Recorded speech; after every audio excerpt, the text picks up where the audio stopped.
Hi friends, welcome to my channel. అందరికీ దసరా శుభాకాంక్షలు. శరన్నవరాత్రులలో అమ్మవారిని 10 రూపాల్లో ఎలా కొలుస్తామో దశమి రోజున శమీ వృక్షాన్ని దైవాంశంగా భావించి పూజిస్తాము. హిందువులు ప్రతి ఒక్కరూ దశమి రోజున జమ్మి చెట్టుని పూజించడం ఆనవాయితీ. శమీ వృక్షము అంటే వాడుక భాషలో జమ్మి చెట్టు అంటారు. ఈ వృక్షానికి దైవత్వం ఎలా వచ్చిందో తెలుసుకుందాం. ఒక పురాణ గాథ ఆధారంగా శమి అంటే ఔరవ మహర్షి పుత్రిక. వృషండి అనే గణపతి భక్తుడు తొండం ఆకారంలో బొట్టు పెట్టుకొని సంచరించుచుండగా ఔరవ మహర్షి పుత్రికైన శమి ఆ మహాభక్తుణ్ణి చూసి వంకరగా బొట్టు పెట్టుకున్నాడని అవహేళన చేస్తుంది.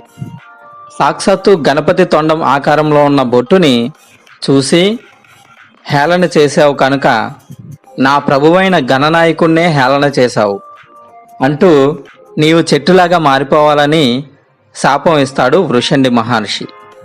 శమి తన తప్పు తెలుసుకుని ఎంత ప్రాధేయపడినా మహర్షి కనికరించడు. అప్పుడు తన తండ్రి అయిన ఔరవ మహర్షి వద్దకు వెళ్ళి విన్నవించుకుంటుంది. ఔరవ మహర్షి కూడా గణపతి భక్తుడే కావున కైలాసమునకు వెళ్ళి గణపతిని అర్థించగా శాపాన్ని తొలగించడం అసంభవం, కానీ నీ కోరిక మేరకు నీ పుత్రిక వృక్షంలాగే ఉన్నప్పటికీ అద్భుతమైన ప్రఖ్యాతి పొందుతుంది. లోకంలో అందరూ యజ్ఞయాగాది క్రతువులలో ఈ చెట్టు నుంచే సమిధలు సేకరించి ముక్తిని పొందుతారు. ఇక విజయానికి ప్రతీకగా విజయదశమి రోజున ప్రతి ఒక్కరూ తప్పకుండా జమ్మి చెట్టుని పూజిస్తారు. విజయదశమి రోజున ఎవరైతే జమ్మి చెట్టుకు పూజ చేస్తారో వారికి అపజయం అనేదే ఉండదు అంటూ గణనాథుడు వరమిస్తారు. విజయదశమి రోజున జమ్మి చెట్టును పూజించడం వలన గణపతి అనుగ్రహంతో సర్వకార్యాలలోనూ జయం కలుగుతుంది. ఒక సమయంలో అగ్నిదేవుడు శాపానికి గురవి పాతాళ లోకానికి వెళ్ళిపోతాడు. యజ్ఞయాగాది క్రతువులు లేక హవిస్సులు అందక దేవతలు బలహీనులవుతారు. రాక్షసులు విజృంభించి దేవతారాజ్యాన్ని ఆక్రమిస్తారు. అప్పుడు అగ్నిదేవుణ్ణి వెతుక్కుంటూ దేవతలందరూ పాతాళ లోకానికి వెళ్తారు. వారికి కనబడకుండా అగ్నిదేవుడు జమ్మి చెట్టు త్వరలో కొంతకాలం దాక్కున్నాడు అని అగ్ని పురాణంలో తెలియపరచబడింది. అగ్నిదేవుడికి ఆశ్రయం ఇచ్చిన జమ్మి చెట్టు ఎంతో పవిత్రతను సంతరించుకుంది. ఇక పాండవులు అరణ్యవాసం పూర్తి చేసుకొని విరాటరాజు కొలువుకు వెళ్లే ముందు తమ అస్త్రాలను దాచడానికి శ్మశాన వాటికలో ఉన్న జమ్మి చెట్టుని ఎన్నుకుంటారు. అంటే శ్మశానంలో ఉన్నప్పటికీ కూడా ఎంతో పవిత్రంగా భావించి ఆ యొక్క స్థలానికే పవిత్రతనిచ్చే చెట్టు జమ్మి చెట్టు. ఈ జమ్మి చెట్టుపై అపరాజితాదేవి నిత్యం కొలువై ఉంటుంది. రాముడు రావణాసురుడితో యుద్ధం చేసే ముందు ఈ జమ్మి చెట్టుని పూజించి అపరాజితాదేవి ఆశీర్వాదం పొంది విజయం పొందినట్లుగా ఎన్నో పురాణాలు తెలియజేస్తున్నాయి.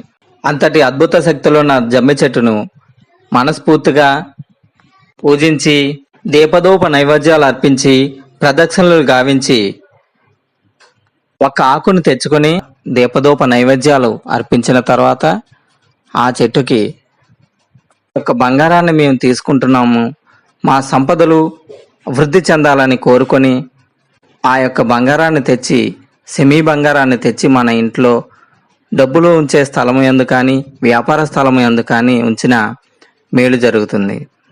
ఇలా చేసిన వారికి గణపతి మరియు స్కందుడు మరియు అగ్నిదేవుడి యొక్క ఆశీస్సులు ఉంటాయి.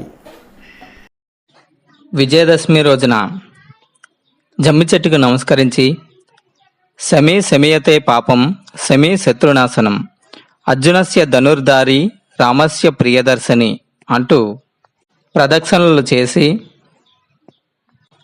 సర్వపాపాలు తొలగించి శత్రువుల బాధ నివారించే ఓ వృక్షరాజమా, నీ యొక్క సెమీ బంగారాన్ని సేకరించి తీసుకువెళ్తున్నాను.